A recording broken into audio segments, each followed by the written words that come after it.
empezar, quisiera preguntarles, ¿quiénes de ustedes tienen uno de estos celulares de la manzana mordida? Ok, perfecto. Ahí se recuerdan de ponerlo en silencio. Perfecto, porque esto me va a servir para ilustrar el proceso de innovación que sucede con un pequeño twist. Ahí van a ver, si alguien leyó la biografía de Steve Jobs, se van a dar cuenta, bueno, fueron 700 páginas y en nada de lo que dice ahí está esto. Había una pregunta que tenían todos estos investigadores y académicos acerca de por qué todas estas empresas, Apple, Google, Amazon, todas estas surgían de un lugar y solo de un lugar. Y empezaron a investigar y se encontraron con que había un actor escondido en todo esto.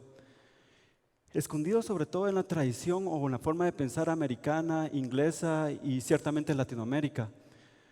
No así en Europa continental o en Asia. Y descubrieron que ese actor era el Estado. Como pueden ver ahí, esto es básicamente lo que hizo inteligente a los smartphones. Pueden ver cómo el Internet fue financiado por DARPA y el Departamento de Defensa, el GPS por Navstar de los militares, la pantalla fue financiada por CIA y la National Science Foundation y DARPA también financió la memoria RAM y el disco duro. Incluso el Siri fue financiado con dinero estatal. El asunto es también, o sea, si ven esto, todo suena muy militar. Y eso es así porque parte de la política de innovación en Estados Unidos se lleva a cabo a través de como una política de seguridad nacional. Pero esto sucede no solo aquí, sino que en sector tras sector esto se repite.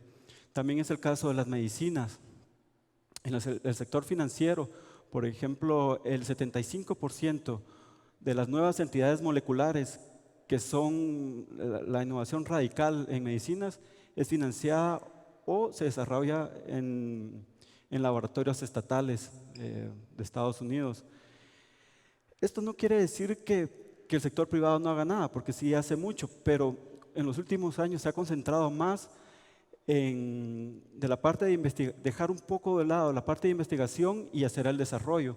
También gastan mucho en marketing y en recompra de acciones, que eso es un poco problemático, pero lo que hace es de que infla el valor de las empresas de forma artificial. Y bueno, eso es en cuanto a investigación básica, pero también qué pasa para cómo las pequeñas empresas, o sea, en algún punto todas esas empresas fueron pequeñas y cómo las ayudaban a salir adelante. Bueno, resulta que también ahí el Estado ha jugado el rol de inversionista de riesgo. Estos inversionistas de riesgo normalmente piden un retorno a la inversión de 3 o 5 años, pero lo que se necesita realmente para la innovación es este capital paciente, porque la innovación ocurre cada 15 o 20 años. Entonces, bueno, regresando a Apple, resulta que en su segunda ronda de financiamiento recibieron dinero estatal para empezar como empresa. Google, el algoritmo del buscador, su salsa secreta, fue también hecha con dinero estatal, la National Science Foundation. Pero el mismo caso se repite en Intel, en Compaq y empresa tras empresa. En otros lados, por ejemplo, Nokia también recibió dinero del gobierno de Finlandia a través de Sintra. Entonces, bueno, y estas empresas dicen, ok, te damos todo esto, está bien. Y te dicen, ok, nosotros vamos a pagar los impuestos y le vamos a dar empleo a la gente. Resulta que no es tan así tampoco. Sobre el pago de impuestos, no sé si, bueno, supongo que saben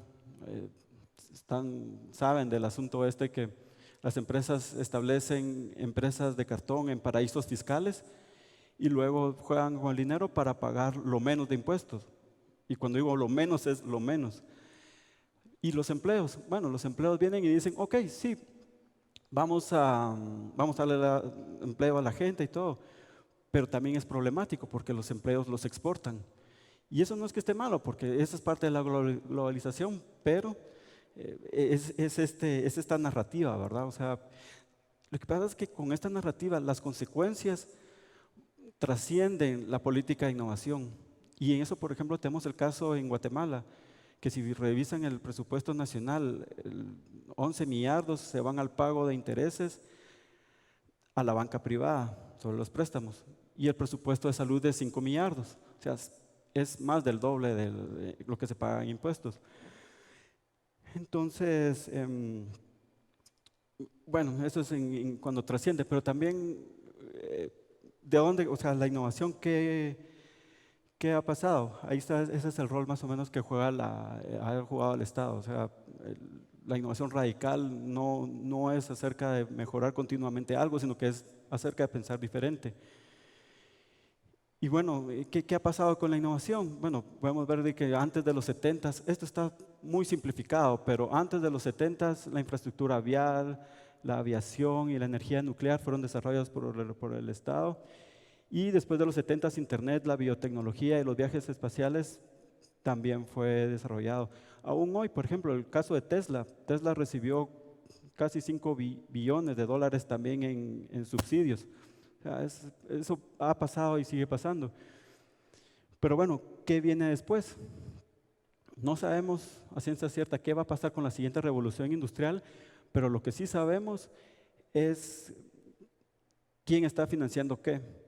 Y resulta que 4 bancos, el Banco de Desarrollo de China, el Banco de Desarrollo de Brasil, el Banco de Desarrollo alemán y el Banco de Inversión Europeo, estos 4 bancos están invirtiendo 8 veces más que todo el sector privado del mundo en tecnologías limpias. Entonces ya ahí hay un indicio hacia dónde se va a mover la siguiente revolución industrial. Pero bueno, ¿qué pasó en Latinoamérica? Bueno, en los años 60, 70, para los que conocen más el caso, sí se estaba haciendo algo. El Estado tenía un rol, se estaba industrializando, se creció, aunque no se desarrolló. Y esa es la diferencia que hubo entre Asia y Latinoamérica. Nosotros crecimos, pero no pudimos desarrollarnos. Nunca superamos la dependencia de tecnologías maduras. Ese es otro problema que ha tenido Latinoamérica. Cuando todas estas tecnologías maduras en los países industrializados generan cantidades navegables de dinero, ese dinero en los bancos se vuelve un pasivo, se tienen que deshacer de ese dinero. Entonces vienen y se tropiezan para venir a otros países subdesarrollados o en vías de desarrollo a ofrecer ese dinero. Con todos los problemas que tenemos acá, vienen y nos dejan ese dinero. Entonces, sistemáticamente en las 5 revoluciones industriales, en la parte de cuando la revolución industrial empieza, Latinoamérica está en moratoria, tiene deudas. Así es muy difícil subirse a la ola. Es como si estuviéramos jugando fútbol. Empieza el partido, nos agarran de contragolpe y a pierna cambiada. Entonces, ahí es muy difícil tener esa recomposición para Latinoamérica. Por ejemplo, Asia sí pudo adaptar esas tecnologías maduras e hizo el cambio a partir de ahí. Latinoamérica lamentablemente regresó a las materias primas. Pueden ver, eso es a mí me habían dicho que no pusiera fechas ni nombres, pero en esta, ni era la mejor quote, pero ahí les va. Cuando estaba en Inglaterra, estaba viendo qué había que hacer para que sus colonias no pensaran en manufactura. Entonces dijeron, bueno, o sea, lo que podemos hacer es fácil, les damos libre comercio en productos agrícolas. Y aparentemente Latinoamérica no ha superado ese bache. Tal es el caso, por ejemplo, Brasil. Solo para que vean, Brasil, Asia, Latinoamérica en los años 70 estaban en un punto similar de industrialización. En los años 70 Brasil producía más autos que toda Asia junta, excepto Japón. Bueno, hoy varios países de Asia tienen marcas propias y ensamblar autos a tener marcas propias hay una gran diferencia. O el caso de Chile. En 1960 Chile producía astilla de madera y pulpa de papel, que es lo más sencillo del proceso.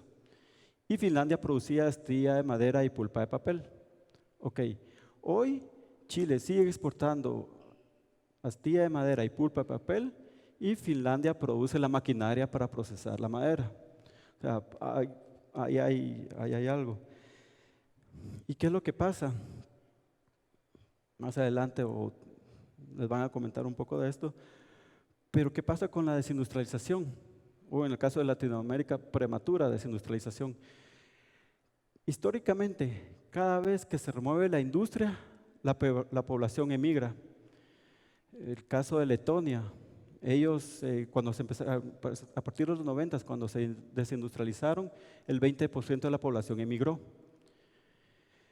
Claro, están dentro de Europa y eso es relativamente fácil porque hay libre movilidad de personas, pero no es el caso en Latinoamérica y mucho menos de Guatemala. Eso termina en ofrecimiento de muros y ya ustedes sabrán más por dónde te va eso, ¿verdad? Entonces, parte del punto de esta charla es ver este conflicto de intereses. Una cosa, por ejemplo, si lo quieren ver como el mismo iPhone o como cualquier aparato electrónico, pueden ver el hardware por un lado y el sistema operativo. El hardware, si lo vemos así, son las instituciones y es la sociedad. Y el sistema operativo es la forma en como la gente piensa, es esa ideología. Y ahí en Latinoamérica y en Estados Unidos ha habido un conflicto muy grande.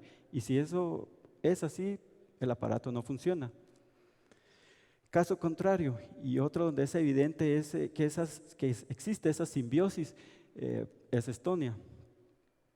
Y ahí es a donde vamos al caso y Estonia, como a ellos les gustan ser nombrados, porque ellos a partir de 1997 el Estado empezó a desarrollar todos los servicios estatales en línea. Y una de las cosas que hicieron fue, por ejemplo, empezaron hace un par de años a desarrollar esta tecnología de blockchain. El blockchain es un subproducto o es parte de Bitcoin, de estas criptomonedas que no existen realmente, pero es el sistema más seguro que hay para verificar los datos. Es como llevar un libro de contabilidad donde se lleva cuentas de dónde está la información y provee una huella o una autenticidad, una auditoría forense para estos datos. Entonces, ellos hace un par de años empezaron con esto y ya están implementándolo en 2 servicios ahorita.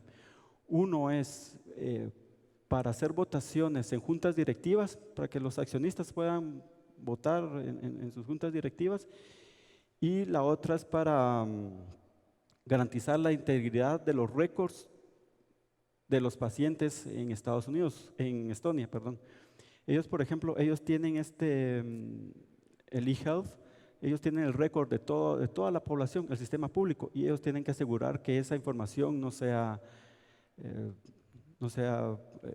haya phishing, entonces, Estonia ya está implementando estos 2 servicios de blockchain, pero en la iniciativa privada todavía no está implementado y ellos ya lo están haciendo, pero es esta simbiosis. El punto es, si uno empieza a pensar que algo es malo y que es malo y que es malo, se vuelve una profecía autocumplida. Entonces, el punto es que sí, claro, el Estado ha fallado y ha fallado grandemente, pero lo ha fallado pensando 20 años antes de Internet y 20 años antes de la nanotecnología. Hay un rol, hay un espacio para esto. Entonces, si bien ahorita mi speech se enfocó en política industrial, el punto es hay que entender de que la mejor forma de que la sociedad avance es en una simbiosis entre estos 2 actores. Gracias.